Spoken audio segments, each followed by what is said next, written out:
किसका होता है? माँ का दिल। दुनिया में सबसे बड़ा दिल होता है माँ का। बहू गाली दे देती है, अपशब्द कह देती है, ताने दे देती है, रोटी तक नहीं देती, तो भी अपनी पूरी जेवर और अपनी प्रॉपर्टी अपनी बहू को देकर जाती है। वो माँ का दिल।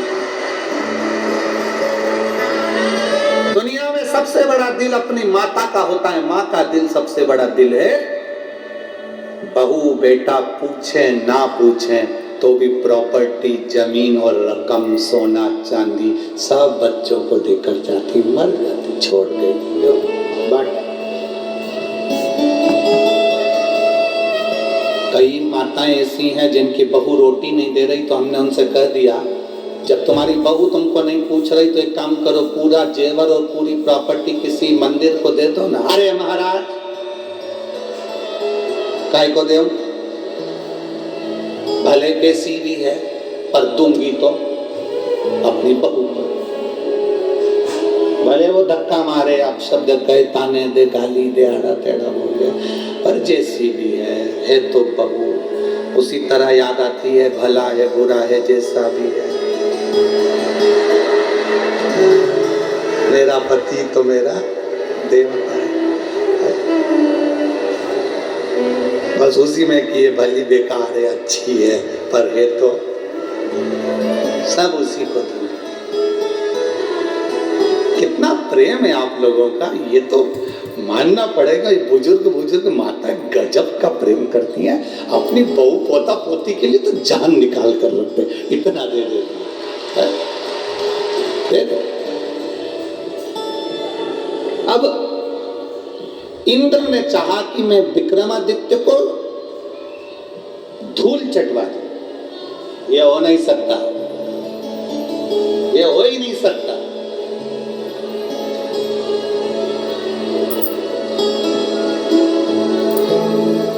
जो शिव का हो गया वो भटक नहीं सकता, जीवन में उसका काम अटक नहीं सकता, जीवन में उसका काम अटक नहीं सकता। जो शिव का हो गया वो भटक नहीं सकता, जो शिव का हो गया वो भटक नहीं सकता, दुनिया में उसका काम अटक नहीं सकता, दुनिया में उसका काम अटक नहीं सकता। बाबा भोलेनाथ का जल लगाकर अपने हृदय को गया था विक्रमादित्य, बैठ गया सिंहासन पर। इंद्र ने राजा विक्रमादित्य को कहा, सुनो विक्रमादित्य, हमने सुना है तुम्हारी बुद्धि बड़ी तेज है, बहुत प्रबल हो, शिव के उपासक हो, शंकर की भक्ति करते हो। हमारा एक निवेदन है आपसे। क्या? ये मेरी दो अप्सराएं हैं, उर्वशी और रंभा। ये मेरी दो अप्सराएं हैं, उर्वशी और रंभा।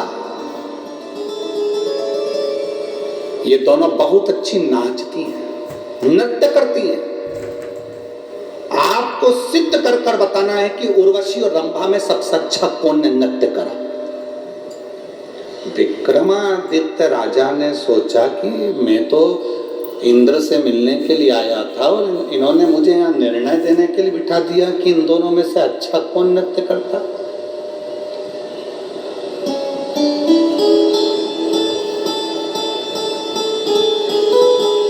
अब निर्णय देना कोई सरल बात है। हम कई बार बुजुर्ग माताओं से कहते हैं, कभी भी अपना निर्णय मत देना। तुम्हारी छोटी बहू कितनी भी अच्छी हो, पर अपना निर्णय कभी मत देना कि मेरी छोटी बहू बहुत अच्छी है। तुम्हारी बड़ी बहू कितनी भी अच्छी हो, परंतु तुम्हारा निर्णय मत देना कि मेरी बड़ी बहू बहुत अच्छी है। हमेशा बोलना तो एक ही बात बोलना कि मेरी दोनों बहुएं बहुत अच्छी है। क्यों? एक के पक्ष में निर्णय चले गया तो दूसरी रोटी भी नहीं देगी। बहुत सावधान रहो, बहुत सावधान। कभी मत बोलो कि मेरी बड़ी अच्छी कि छोटी अच्छी, मेरी दोनों बहुएं बहुत अच्छी हैं, बहुत अच्छी, समय पर काम कर लेती हैं, अपने बच्चों को संभाल लेती हैं, 2 रोटी मुझे मिल जाती है, दोनों अच्छी। कभी मुंह से मत बोलो कि ये अच्छी कि वो बुरी। गेंद कभी भी किसी भी पाले में जा सकती है और किसी भी बहू से पाला पड़ सकता है, तब तुम्हारी हालत खराब हो जाएगी। इसलिए मरती मर जाना पर अपना निर्णय कभी मत देना, कभी।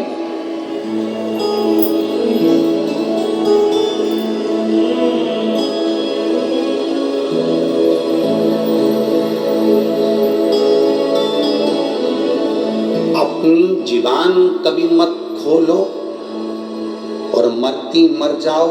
अपने पास जो पुरानी वाली पेटी है वो कभी मत खोलो ना यार। समझ गए? अरे बोलो तो जम के, अरे ओ जलगांव की जीजियों, समझ गए? और मेरे जीजाओं, समझ गए? 2 चीजें इतनी जल्दी बिल्कुल मत खोलो। क्या क्या?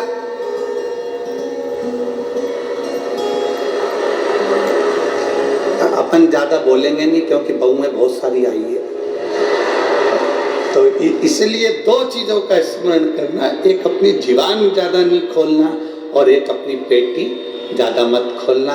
पेटी में कुछ भी नहीं हो तो यहाँ से जाती जाती पत्थर उठा के ले जाओ, अपनी पुरानी साड़ी में लपेट के पेटी में रख दो। मरती मर जाना पर मत खोलना, पेटी तो खोलना। दिवाली पर बहुओं से कहा करो इसको उठाना बेटा, इधर रख दे, बहू को लगेगा डोकरी के पास खूब माल है। गुलाब जामुन, गुजिया, पपड़िया, चकली, पूरन पोली खूब खिलाएगी हो। मरती मर जाना पर ना जीवान खोलना ना पेटी।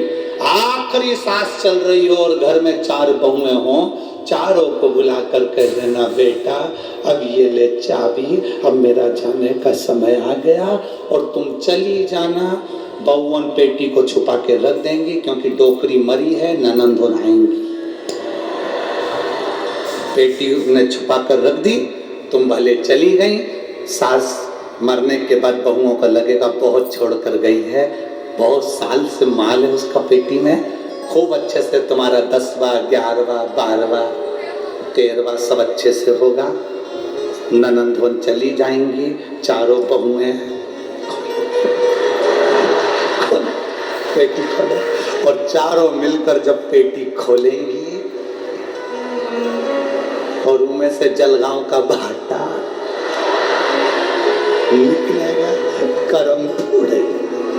अपन तो चले गए, उसके बाद गाली भी दे तो अपने कौन करता? आग लगे बस्ती में, अपन तो बस्ती में दे तो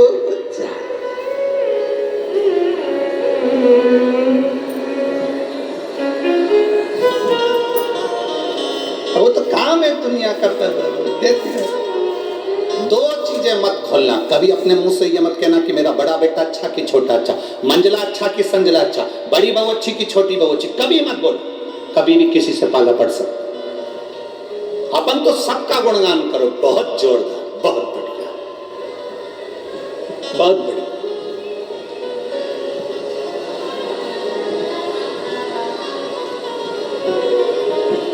अपने को सबसे कम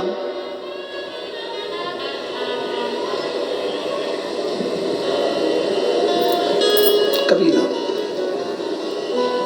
इंद्र के सामने बैठे हुए राजा विक्रमादित्य, शंकर के भक्त राजा विक्रमादित्य से कहा गया कि उर्वशी और रंभा में बताओ कौन का नृत्य अच्छा है। राजा विक्रमादित्य ने सोचा, मैंने सोचा नहीं था ये निर्णय देना पड़ेगा मुझे नहीं लगता मुझे निर्णय देना पड़े, ये श्रेष्ठ नहीं है। देव लोक में इतने देवता बैठे हैं, निर्णय वो दे, मैं काय को निर्णय दूं? पर बैठ कर ठीक है, पर मेरी एक शर्त है। क्या? उर्वशी और रंभा के हाथ में फूल का गुलदस्ता दूंगा, वो गुलदस्ता एकदम सीधा रहना चाहिए, आड़ा टेढ़ा नहीं होना चाहिए। दोनों नृत्य करते समय गुलदस्ते का ध्यान रखना। राजा विक्रमादित्य ने दोनों को गुलदस्ते दे दिए। गुलदस्ता दिया, देने से पहले राजा विक्रमादित्य शिव जी का स्मरण कर रहे थे कि इनकी परीक्षा, इन दोनों में सर्वश्रेष्ठ नृत्य किसने करा, इसका निर्णय कोई नहीं दे सकता, इसका निर्णय देवाधिदेव महादेव दे सकते हैं। क्यों? शंकर भगवान नटराज हैं। निर्णय देने में अगर कोई नटराज नृत्य का निर्णय देगा तो वो देवाधिदेव महादेव देगा, दूसरा कोई निर्णय नहीं दे सकता। तो निर्णय शिव देंगे। अब राजा विक्रमादित्य ने हाथ जोड़कर भगवान शिव से प्रार्थना करी कि निर्णय मैं नहीं दूंगा, आप तो नेत्र बंद ही करे थे। और बंद करते से ही राजा विक्रमादित्य ने क्या देखा कि आज शंकर जी का चेहरा नजर नहीं आ रहा, उसकी जगह मुझे बिच्छू नजर आया।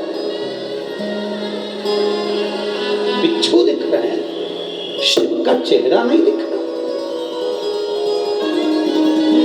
जो भगवान शंकर के कानों में बिच्छू पड़ा रहता था, वो बिच्छू आज मुझे दिख रहा, शिव का चेहरा नहीं दिख रहा। विक्रमादित्य ने स्मरण किया, फूल के गुच्छों को वापिस लिया, दोनों को दे दिया, ले जाओ। ये फूल का जो गुच्छा है, ये फूल का जो गुलदस्ता है, ये टेढ़ा नहीं होना चाहिए। नाचो। उर्वशी, रंभा दोनों नाचने लगे।